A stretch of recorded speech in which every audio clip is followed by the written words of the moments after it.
자, 이와 관련해서 뭐 관련된 건 아닌데. 관련해서 김건희 나와서. 얘기가 있으니까 도서 축제가 있어 대한출판문화협회에서 하는 이제 일종의 이제 그 책 관련된 독서 관련된 지원 사업 여기 있는데 작년까지만 해도 건희가 여기 가서 사진 찍으면서 지분을 꽤 많이 확보를 하고 있었는데 올해는 오지도 않을 뿐더러 예산까지 다 깎아버렸다고 하네요. 네, 서울국제도서전이 어제 코엑스에서 개막했습니다. 작년엔 김건희가 참석해 축사도 하고 박보균 문체부 장관이 참석했었는데요. 올해는 김건희도 오지 않았고 문체부 1차관이 참석해서 축사를 했습니다. 축사 도중엔 대한출판문화협회 임원진 10여 명이 무건 시위를 벌였는데요. 정부가 예산 지원을 중단했기 때문입니다. 3천억은 있는데 이런 데다 줄 7억은 없는 거죠. 김건희가 이제 책 관련해서는 올 수가 없어. 왜냐면 책을 버렸잖아. 버렸잖아, 책을. 온갖 책을 다 버렸잖아. 그 중요한. 그 사람들이 다 선물로 준 거, 김건희 여사님한테 준다고 날짜까지 쓴 거, 막 자필로 편지 쓴 거까지 다 버렸잖아, 책을. 성경책도 버리지 않았을까요? 이미 구약을 다 외우고 있는 사람인데. 예전에는 책이 있긴 있어요? 예전에 와가지고 뭐 전 세계가 한국 책을 주목하고 있습니다. 세계 출판 시장을 선도하도록 노력하겠습니다. 이런 얘기를 했다고. 그러니까 그거지. 교회 다니는 사람보다 책만이 있는 사람은 안 맥혀. 쉽게 말해서 책을 읽고 문인들 이런 사람들이 지금의 자기 있는 상황들을 판단을 하면 당연히 그 안에 내 지지표가 없을 거라고 생각하고 이제는 핀셋 공략을 하는 거예요. 아이고야. 그래서 소방관 관련한 일이라든지 보훈처 관련한 일이라든지 어려운 아동이라든지 아마 그런 유들로 휴머니티 쪽으로 강조가 되면서 뭔가 지원을 통해 갖고 자기 지분을 발휘할 수 있는 쪽의 행사만 집중적으로 대통령과 관계없이 단독으로 앞으로는 하고 다닐 겁니다. 그러고 보니까 김건희가 가는 데도 다 없어지는구나. 지원이 없어지고. 아니 가면 다 없애는 게 아니라 갔는데 열렬하게 자기한테 호응을 해주고 그와 관련해서 뭔가 이렇게 앞으로 유지가 가능할 정도로 유지? 아니면 보완이 좀 될 수 있는 그런 데는 놔두고 아닌 데는 가차없이 날려버리는 거죠. 아니, 쥐가 뭐라고 우리 도서가 전 세계에 더 많이 알려지고 세계 출판 시장을 선도할 수 있도록 저 역시 노력하겠다라고 그전엔 얘기해놓고 예산 깎아? 한 푼도 안 줘?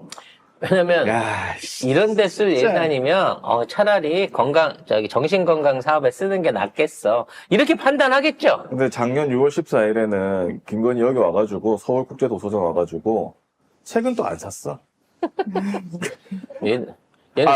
샀네. 도서 6권하고 캔들 3개 이렇게. 네. 그거 버렸겠지. 있는지 물어봐. 읽지도 않고. 버렸겠지. 에휴, 어찌 됐거나 걱정입니다. 보통 이 정도 되면 이제 지들이 알아서 망명이나 하야를 준비하거나, 아니면 어떻게든 이 분위기를 반전시키기 위해서 똘똘한 짓을 한단 말이에요. 진짜 민생 정책을 내놓고 차라리 이럴 때 이 사업을 벌리는 게 아니라 저 돈을 긁어 모아갖고 어려운 환경에 있는 분들한테 무슨 보조금 지급을 이게 훨씬 더 빨리 올라가거든요. 근데 얘가 하는 사업은요, 실질적으로 사업을 벌리면 한 반절은 나한테 들어와야 되는 사업들인 거예요. 모든 사업들이. 그래서 그런 사업을 참여하는 업체들 자체가 이미 동업자이거나 지회사여야만 이 사업들이 진행이 된다는 거죠. 근데 작년에는 보니까 이 김건희가 서울국제도서전에 왔을 때 작가들 한 10여 명이 김건희한테 이렇게 항의를 했어요. 그러니까 대한민국 문학과 도서출판을 대표하는 국제행사의 홍보대사로 블랙리스트 실행자를 선택했다는 사실에 분노한다. 이렇게 하면서 작가회의, 그다음 문화연대 등 문화예술단체가 기자회견도 열고 그다음에 김건희 오는 데 대해서 항의도 하고 그래서 끌려나가고 그랬거든요. 그러니까 그럴 거 아니야. 많이 배운 것들 먹물들은 불편해.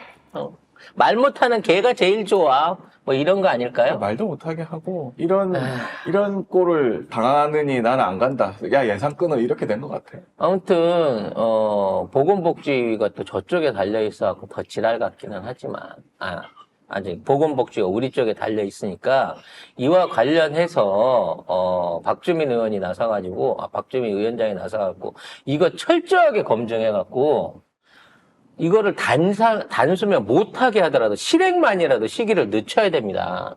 이거 시작되면요 초기 예산 다 날라가요. 그냥 3천억 해놨던 거 하룻밤 만에 다 날라갑니다. 왜냐면 이건 어디로 세도요 연수증 처리도 잘 안 돼요. 무슨 물건을 사거나 건물을 짓는 게 아니거든요. 센터 만든다던데요? 그러니까 센터는 나중에 짓겠지만 이러한 비용들은 초기 용역비, 계약비, 그와 관련한 연구비 이런 형태로 해갖고 사전에 30% 이상을 지급을 해버린단 말이야. 그러면 그 돈은 찾지 못하는 돈이에요. 그러니까 박주민 위원장이 반드시 이 부분에 대한 국정감사 내지는 청문회를 진행해갖고 여기에 누가 연루돼 있고 어떤 목적으로 이 사업이 진행되고 있는지 관련 당사자들을 철저하게 찾아보면 됩니다. 그럼 거기에 위촉해놓은 의원들부터 시작해가지고 뭐 여러 사람 있을 거예요. 이런 사람들 하나하나 그 면모를 찾아보게 되면 어떠한 끈으로 다 엮일 겁니다. 뭐 종교가 될지 아니면 검찰 수사를 받은 경력이 있다든지 어떠한 형태로든지 교집합이 나올 거니까 반드시 저지를 해야 된다는 말씀 드리고 싶어요. 원희룡 부인이 정신과 의사 아닌가? 응? 원희룡 부인이 정신과 그렇죠. 의사. 정신과 의사죠. 그 딸내미가 미친년이든 칼 들고 네. 쫓아간다. 네. 아빠를 위해서 악플러들을 칼 들고 조심해야 쫓아간다고 하는 거니까 저는 이거를 할까 말까 했었는데 잡아온 거니 하겠습니다. 이재명 대표 사정이 넉넉치 않다라고 하는 얘기가 있다 보니까 부인 요리책을 지지자들이 막 사주고 있다고 하는 정말 이게 정치인한테 있을 수 있는 팬덤인가 싶은 그런 내용의 뉴스였습니다. 네, 지금 이재명 대표가 변호사 비용으로 사정이 녹록지 않은데 이 소식이 전해지자 지지자들이 6년 전에 출간한 김혜경 여사의 책 밥을 지어요를 구매하고 있습니다. 이 온라인 서점 베스트셀러 1위까지 기록했습니다. 이재명 대표가 재판을 현재까지 나가고 있는 게 4건을 지금 진행을 동시에 하고 있죠. 앞으로 더 늘어날 가능성도 있지만요. 아이고야.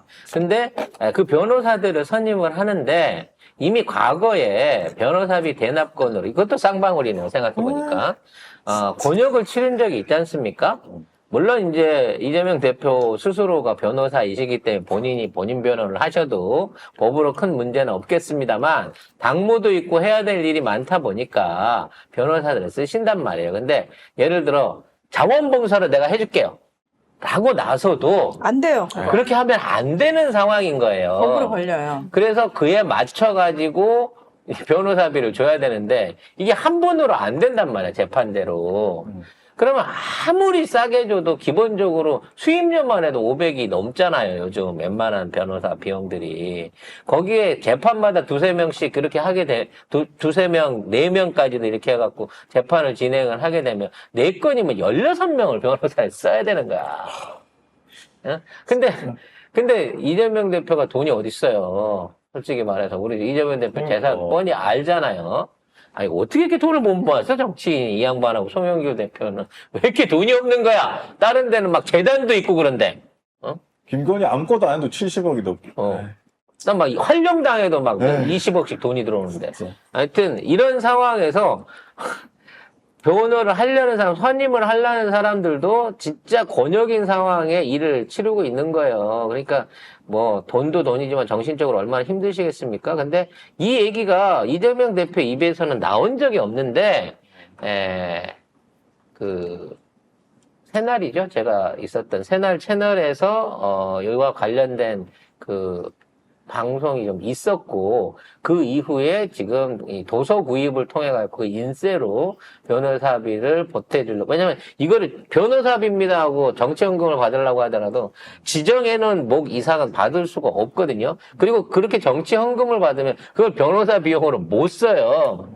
그래서 개인 비용으로 쓸 수 있는 거는 책의 인세를 활용하는 방법밖에 없다 보니까, 요리책이 그나마 제일 많이 팔리고 있다고 합니다. 사주시는 분들 뭐 한 권을 사는 게 아니라 막 몇 권씩 구매를 하고 그런 것 같아요.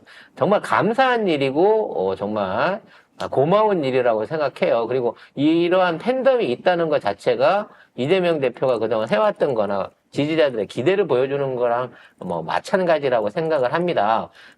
중요한 건 이러한 팬덤이나 어떤 금액적인 도움이 꼭 절실하고 좋은 데 쓰이면 좋겠는데, 이 기사를 갖고 역으로 일종의 무슨 팬덤 장사를 한다라는 방식으로 악플을 달거나 악용하려고 하는 세력들이 있다는 거죠. 네? 뭐 한동훈한테는 팬덤 아니야 그러면? 그러니까. 에휴, 진짜 말이 되는 소리를 해야지. 언론들도 진짜 자기네들 써놓고도 그래서 진짜 아마도 이제 이 문제에 관한 비판 기사는 오늘 내일 사이에 꼭 나올 겁니다.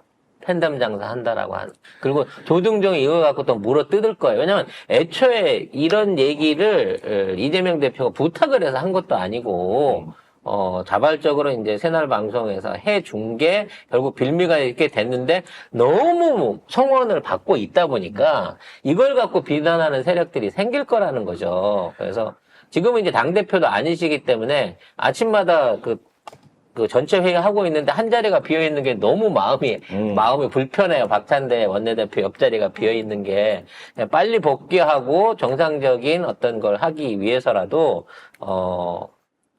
제가 권해드리기는 그렇습니다만, 이재명 대표를 돕는 이러한 그 운동에 동참을 좀 해주시면 어떨까라는 말씀을 드립니다. 8월 18일 전당대 출마도 앞두고 있는데 거기에는 또 7천만 원에서 8천만 원에 달하는 기탁금도 내야 되는 상황이라고 합니다. 정치가 아이고. 돈이 많이 드는군요. 네. 네.